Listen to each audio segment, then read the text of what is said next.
कि छोड़े के करे लो हरदम तू बतिया, आके तनी देखला दीवाना के हालतिया।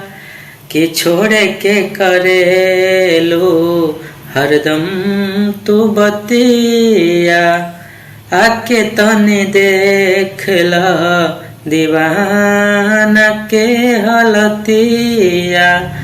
तोहर मोहब्बत पड़ल हमारा पभारी बा, ऐसे सतावन ए जान हमारा दिल के बीमारी बा, हमारा दिल के बीमारी बा।